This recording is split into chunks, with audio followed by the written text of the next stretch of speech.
नमस्ते प्यारे दोस्तों। आज मैं आपके लिए एक बहुत ही प्यारी और जादुई कहानी लेकर आया हूँ। कहानी का शीर्षक है रोशनी का कंगन और फुडू मेढक। एक समय की बात है, एक हरे भरे जादुई जंगल में, जिसका नाम रंगोली वन था, रोहन और प्रिया नाम के दो प्यारे दोस्त रहते थे। रंगोली वन सचमुच बहुत अनोखा था। यहाँ पेड़ों की पत्तियां इंद्रधनुष के रंगों जैसी चमकती थी। फूल ऐसे खिलते थे जैसे तारे जमीन पर उतर आए हों, और हवा में हमेशा मीठी धुन बजती रहती थी। हर सुबह रोहन और प्रिया अपनी छोटी छोटी टोकरियां लेकर वन में घूमने निकलते। वे फूलों की खुशबू में खो जाते, रंगीन तितलियों के पीछे भागते और पेड़ों पर बैठी चंचल गिलहरियों से बातें करते। जंगल के छोटे छोटे झरने ऐसे बहते थे जैसे कोई चांदी की माला बह रही हो, और उनके किनारे पर बैठे पत्थर भी चमकते थे। रोहन थोड़ा शरारती था, लेकिन उसका दिल बहुत अच्छा था, और प्रिया शांत स्वभाव की थी, लेकिन वह बहुत समझदार और दयालु थी। वे दोनों रंगोली वन को अपनी दूसरी दुनिया मानते थे और हर दिन इस जादुई जगह का लुत्फ उठाते थे। यह जंगल हमेशा खुशियों से भरा रहता था और सभी जीव जंतु यहाँ शांति से रहते थे। एक दिन सब कुछ बदल गया। सूरज अपनी जगह पर था, पर उसकी किरणें फीकी पड़ गईं। रंगोली वन का जादू अचानक कहीं गायब हो गया। पेड़ों की चमकती पत्तियां मुरझा गईं और उनका रंग गहरा भूरा हो गया। रंगीन फूल अपनी आभा खोकर उदास लगने लगे। झरनों की चांदी सी चमक कम हो गई और उनका पानी मटमैला सा दिखने लगा। हवा में बजने वाली मीठी धुन की जगह एक अजीब सी खामोशी छा गई, जैसे जंगल ने अपनी आवाज खो दी हो। चंचल गिलहरियां अपनी उछलकूद भूल गईं और चुपचाप बैठी रहीं। पक्षियों ने गाना बंद कर दिया और उनकी चहचहाहट कहीं सुनाई नहीं दी। जंगल में रहने वाले सभी जानवर दुखी और सहमे हुए थे। रोहन और प्रिया भी यह देखकर बहुत हैरान हुए। प्रिया, यह सब क्या हो गया? रोहन ने उदास होकर पूछा। मुझे नहीं पता, रोहन, प्रिया ने जवाब दिया, लेकिन मुझे यह बिल्कुल अच्छा नहीं लग रहा। हमारा प्यारा रंगोली वन इतना दुखी कभी नहीं था। हमें कुछ करना होगा। वे दोनों जंगल के इस अचानक बदलाव से बहुत चिंतित थे। रोहन और प्रिया ने मिलकर फैसला किया कि उन्हें इस रहस्य का पता लगाना होगा। वे सबसे पहले गुरुजी के पास गए, जो वन के सबसे बुद्धिमान उल्लू थे। गुरुजी एक ऊंचे पेड़ की सबसे पुरानी डाली पर रहते थे और उन्हें जंगल के हर छोटे बड़े रहस्य की जानकारी थी। गुरुजी ने अपनी बड़ी बड़ी आंखें खोली और गहरी सांस ली। बच्चों, मुझे पता है तुम क्यों आए हो, उन्होंने अपनी गंभीर आवाज में कहा। रंगोली वन की चमक रोशनी के कंगन की वजह से थी, जो इस वन के दिल में रखा था। वह कंगन अपने जादू से पूरे वन को ऊर्जा और रंग देता था। लेकिन अब वह कंगन अपनी जगह पर नहीं है। तो क्या कोई उसे ले गया? प्रिया ने उत्सुकता से पूछा। हाँ, गुरुजी ने कहा, वह किसी ऐसी छोटी सी चीज को पसंद करने वाले जीव के पास है, जिसे उसकी असली शक्ति का पता नहीं। वह सिर्फ उसकी चमक से आकर्षित हुआ है। तुम्हें उसे ढूंढना होगा और कंगन को वापस लाना होगा, वरना यह वन हमेशा के लिए अपनी सुंदरता खो देगा। गुरुजी ने उन्हें रास्ता दिखाया और हिम्मत दी। गुरुजी की बात सुनकर रोहन और प्रिया ने रोशनी के कंगन को वापस लाने का निश्चय किया। उनकी यात्रा एक ऐसे रास्ते से शुरू हुई जो अब सुनसान और भयानक लग रहा था। पेड़ों की पत्तियां आपस में फुसफुसा रही थी, जैसे कोई उदास कहानी सुना रही हो। हवा में एक अजीब सी उदासी थी। चलते चलते उन्हें एक छोटी झाड़ियों के पीछे दुबकी हुई चीज दिखाई दी। यह गोलू था, एक छोटा खरगोश जिसका दिल हमेशा डरपोक रहता था। गोलू पहले तो उनसे डर गया और भी गहरे झाड़ियों में छिपने लगा। डरो मत, गोलू, प्रिया ने प्यार से कहा। हम तुम्हारे दोस्त हैं। हम तो बस रोशनी के कंगन को ढूंढ रहे हैं। क्या तुमने उसे कहीं देखा है? गोलू ने अपनी बड़ी बड़ी लाल आंखें उठाईं और डरते डरते सिर हिलाया। उसने कुछ नहीं देखा था, लेकिन उसे पता था कि वन में क्या बदलाव आया है। उसने कहा, कंगन जिस जगह हो सकता है, वहां जाना बहुत मुश्किल है। रोहन ने गोलू को हिम्मत दी। हमारा साथ दो गोलू, हमें तुम्हारी मदद चाहिए। हम मिलकर ही इस वन को बचा सकते हैं। गोलू ने थोड़ा सोचा और फिर धीरे से उनके साथ चलने के लिए तैयार हो गया। जैसे ही वे आगे बढ़े, उन्हें रास्ते में बंदरों का एक समूह मिला, जो पेड़ों पर उछलकूद कर रहे थे। ये बंदर आमतौर पर बहुत मजाकिया और शरारती होते थे, लेकिन आज वे भी उदास थे। जब उन्होंने रोहन, प्रिया और गोलू को देखा तो उन्होंने अपने शरारती स्वभाव में वापस आकर उन्हें छेड़ने की कोशिश की। क्या तुम रास्ता जानते हो? एक बड़े बंदर ने मजाक में पूछा। हाँ, हम जानते हैं, रोहन ने बहादुरी से जवाब दिया।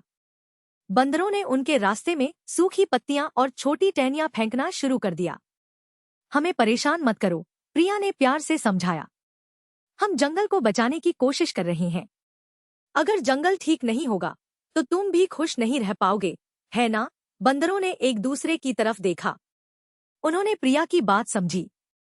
सबसे बड़े बंदर ने कहा, हम तुम्हें तभी जाने देंगे अगर तुम हमें मीठे जामुन खिलाओगे। रोहन को याद आया कि उसकी टोकरी में कुछ जामुन थे। उसने जामुन बंदरों को दिए। बंदर खुश हुए और उन्होंने रास्ता साफ कर दिया। धन्यवाद, बंदरों ने कहा और वे अब उनकी मदद करने के लिए तैयार थे। बंदरों से रास्ता साफ होने के बाद गोलू ने उन्हें एक छिपे हुए रास्ते की तरफ इशारा किया। हमें इस गुफा के अंदर से जाना होगा, गोलू ने धीमी आवाज में कहा, लेकिन सावधान रहना, इसके बाद हमें एक लटकते पुल को पार करना होगा। गुफा के अंदर बहुत अंधेरा था, लेकिन रोहन और प्रिया ने अपनी हिम्मत नहीं हारी।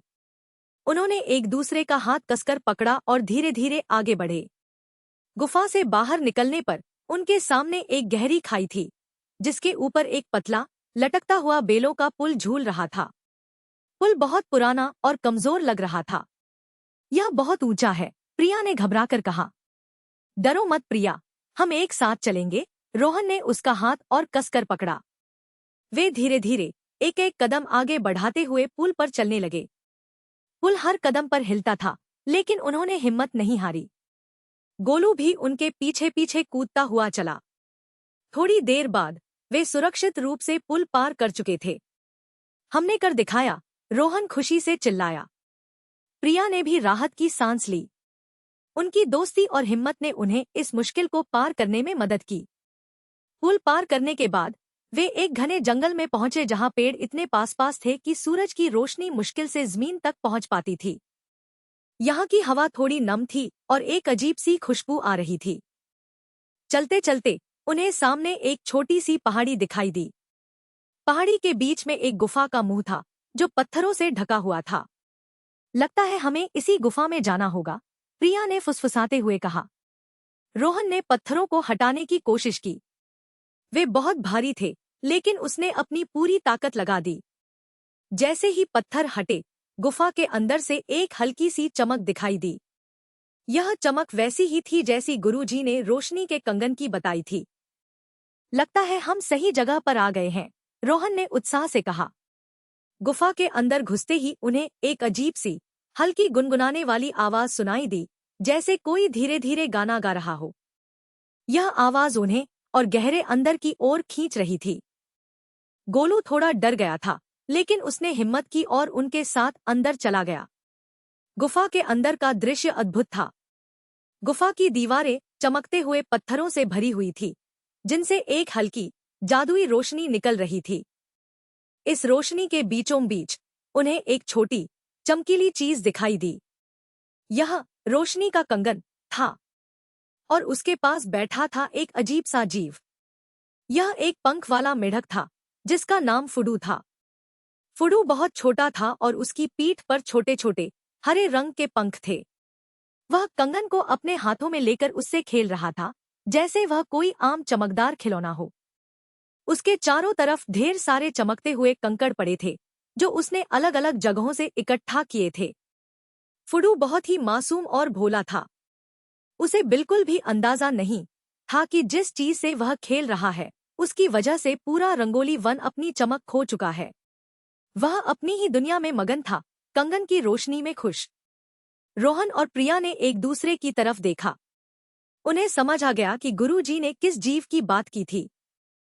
फुडू ने जब रोहन, प्रिया और गोलू को देखा तो वह थोड़ा डर गया और कंगन को छिपाने की कोशिश करने लगा। डरो मत फुडू, प्रिया ने धीरे से कहा। हम तुम्हें नुकसान नहीं पहुंचाएंगे, रोहन ने आगे बढ़कर कहा। तुम्हारे पास जो चमकती हुई चीज है, वह एक जादुई कंगन है। यह कंगन इस जंगल की रोशनी है, इसकी जान है।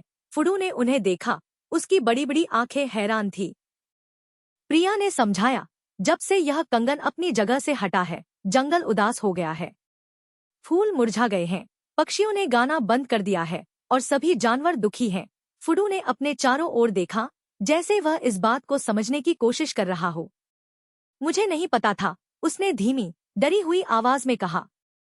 मुझे तो यह बस बहुत चमकता हुआ लगा। मैंने सोचा यह मेरे चमकने वाले कंकड़ों के साथ अच्छा लगेगा। उसकी आवाज में सच्ची मासूमियत थी। रोहन ने कहा, हम जानते हैं कि तुम्हें इसका अंदाजा नहीं था, लेकिन अगर तुम यह कंगन वापस कर दो तो हमारा जंगल फिर से खुश हो जाएगा। फुडू ने कंगन को देखा, फिर अपनी चमकती हुई चीजों को, और फिर रोहन और प्रिया को। फुडू ने कंगन को अपने हाथ में लिया और उसे उदासी से देखा। वह चमक उसे बहुत पसंद थी, लेकिन वह जानता था कि उसने अनजाने में पूरे जंगल को दुखी कर दिया है। यह मेरी सबसे चमकने वाली चीज है, उसने फुसफुसाते हुए कहा। प्रिया ने उसे प्यार से समझाया, फुडू, तुम इसे हमेशा देख सकते हो। जब यह अपनी जगह पर होगा तो यह पूरे वन को चमकाएगा। और फिर तुम भी रंगोली वन की चमक का हिस्सा बन जाओगे, हमेशा के लिए। रोहन ने भी कहा, तुमने अनजाने में गलती की, लेकिन अब तुम उसे सुधार सकते हो। यह सबसे अच्छी बात होगी। फुडू ने गहरी सांस ली और धीरे से रोशनी का कंगन रोहन को दे दिया। जैसे ही कंगन फुडू के हाथ से निकला, गुफा में एक तेज रोशनी फैल गई। कंगन से निकलती हुई किरणें गुफा की दीवारों पर नाचने लगी। रोशनी इतनी चमकदार थी कि फुडू ने अपनी आंखें बंद कर ली। यह तो बहुत तेज है, उसने कहा।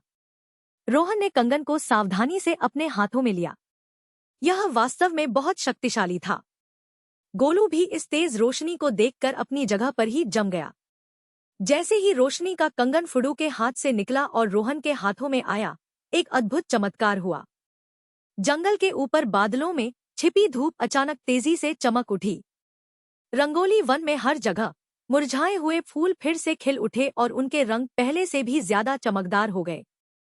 पेड़ों की सूखी पत्तियां हरी और चमकीली हो गई, जैसे उन पर कोई जादुई धूल छिड़क दी गई हो। झरनों का पानी फिर से चांदी जैसा चमकने लगा और उनकी कलकल की आवाज जंगल में गूंजने लगी। पक्षियों ने खुशी से चहचहाना शुरू कर दिया और हवा में उनकी मीठी धुनें फिर से सुनाई देने लगी।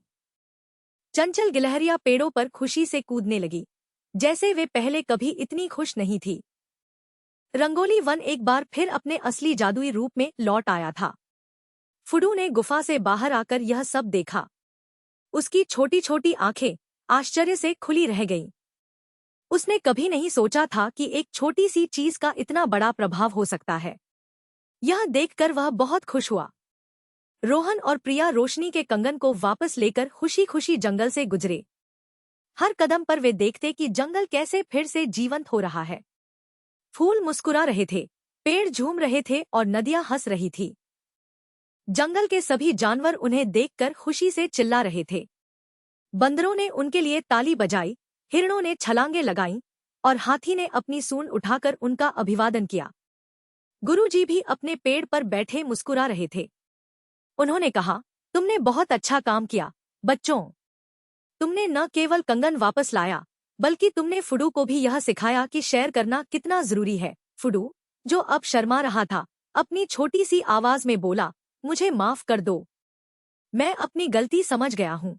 प्रिया ने उसे गले लगा लिया। कोई बात नहीं, फुडू। अब तुम हमारे दोस्त हो। उस दिन से फुडू रंगोली वन का एक हिस्सा बन गया।